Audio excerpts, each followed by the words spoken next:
讲台语长时行，有一群来自全台湾各地头的高中生甲大学生，因做伙发起台语潮计划，用少年人的方法要来推广台湾语言文化。大家好，阮是台语潮。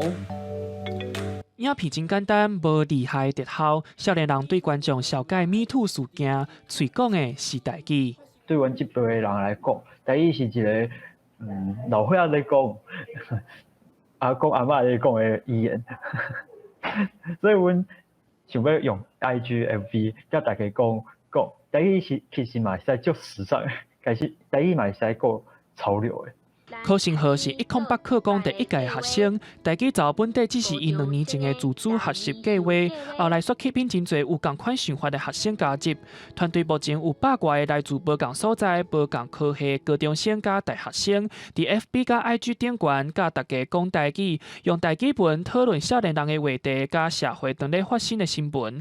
另外，因嘛出外景录影，和其他青年团体合作，用台语小解地方的历史文化。今仔日为虾米是你甲我介绍啊？哦，因为阮敢若我会晓讲台语啊。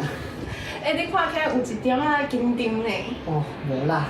虽然讲了紧张，无啥练长，但是100外个人内底总是有较高讲的。团队内底嘛成立班男语检定培训班，互相帮忙，做伙进步。互能力较好的学生嘛有讲台语的机会，嘛有教台语的机会。互能力无较好的学生有学台语的机会。